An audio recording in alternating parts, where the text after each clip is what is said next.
Anche per questo Natale è partita la corsa alla scelta dei regali, una scelta vissuta con gioia da alcuni e come un obbligo da altri. Scegliere il dono giusto implica la conoscenza e la capacità di trovare quell'oggetto che renderà felice la persona che lo riceve.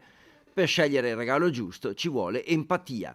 Essere empatici vuol dire metterci nei panni degli altri e vedere il mondo dal suo punto di vista, quindi conoscerlo meglio e vedere come vede lui la realtà.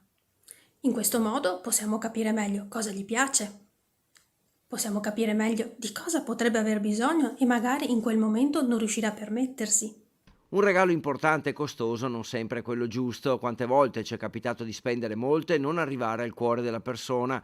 Qualche esempio: una buona tisana per chi ha bisogno di fermarsi a riposare, oppure un romanzo in lingua originale per chi ha espresso il desiderio di migliorare la conoscenza dell'inglese, o ancora un paio di guanti per chi li ha rovinati ma non può permettersi di sostituirli.